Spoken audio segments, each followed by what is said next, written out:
ഇന്ന് ലോകമെമ്പാടും വ്യാപിച്ചു കിടക്കുന്ന സലേഷ്യൻ സഭയുടെ സ്ഥാപകനായ വിശുദ്ധ ഡോൺ ബോസ്കോ 1815 ഇറ്റലിയിൽ ട്യൂറിനിലെ ഒരു ദരിദ്ര കുടുംബത്തിലാണ് ജനിച്ചത്. അദ്ദേഹത്തിന് 2 വയസ്സുള്ളപ്പോൾ പിതാവ് മരണമടഞ്ഞു. ബോസ്കോ ദൈവഭക്തിയിലും സുഹൃതങ്ങളിലും വളർന്നു വന്നു. ഇതിൽ അദ്ദേഹത്തിൻ്റെ അമ്മ മാർഗരറ്റിനുള്ള പങ്ക് വളരെ വലുതാണ്. ചെറുപ്പത്തിലുണ്ടായ ചില ദർശനങ്ങളിൽ നിന്ന് താനൊരു വൈദികനാകാൻ ദൈവത്താൽ വിളിക്കപ്പെട്ടിരിക്കുന്നു എന്ന് മനസ്സിലാക്കിയ ബോസ്കോ വൈദിക പഠനം ആരംഭിച്ചു.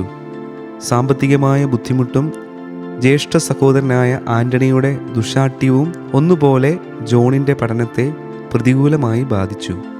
എന്നാൽ ഇതിലൊന്നും നിരാശനാകാതെ വിശുദ്ധൻ പഠന ചിലവിനായി ദാസ്യവേലയിൽ ഏർപ്പെടുന്നതിന് പോലും സന്നദ്ധനായി.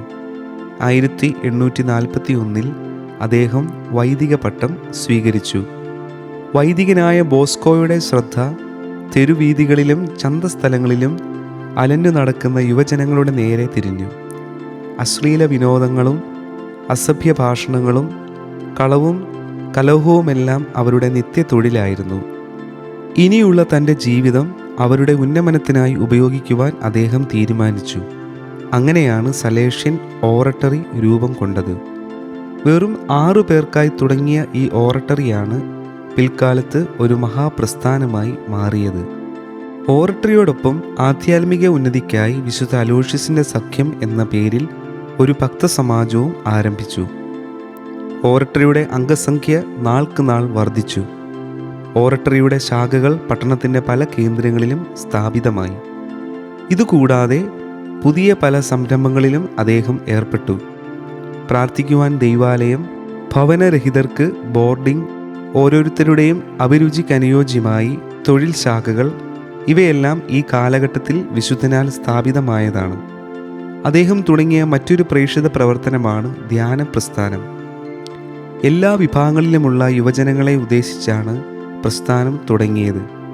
പ്രതീക്ഷയിൽ കവിഞ്ഞ ഫലം അതിൽ നിന്നുളവാകുകയും ചെയ്തു. അദ്ദേഹത്തിൻ്റെ സാഹിത്യ സേവനവും നിസ്തുലമായിരുന്നു. കത്തോലിക്ക ലൈബ്രറി എന്ന പേരിൽ ഒരു പത്രം വിശുദ്ധൻ പ്രസിദ്ധീകരിച്ചിരുന്നു.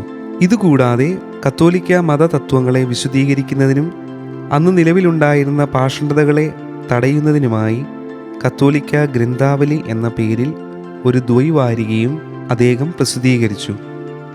ആത്മാക്കളുടെ രക്ഷയ്ക്കും ജനജീവിതത്തിൻ്റെ ഉന്നമനത്തിനുമായി വിശുദ്ധൻ എത്രമാത്രം തീഷ്ണതയോടെ പ്രവർത്തിച്ചോ അത്രയധികം ശത്രുക്കളും അദ്ദേഹത്തിനുണ്ടായി. അവർ അദ്ദേഹത്തെ വധിക്കുന്നതിന് പലതവണ ശ്രമിച്ചു.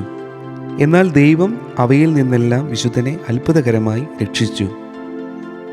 ഇന്ന് ലോകമാസകലം പ്രശസ്തമാം വിധം സേവനം ചെയ്യുന്ന സലേഷ്യൻ സഭ അദ്ദേഹം 1849 സ്ഥാപിച്ചത്. പെൺകുട്ടികൾക്കായി ക്രിസ്ത്യാനികളുടെ സഹായമായ മറിയത്തിൻ്റെ പുത്രികൾ എന്ന നാമത്തിൽ ഒരു സഭയും അദ്ദേഹം സ്ഥാപിച്ചു. 1888 ജനുവരി 31 വിശുദ്ധൻ മരണമടഞ്ഞു.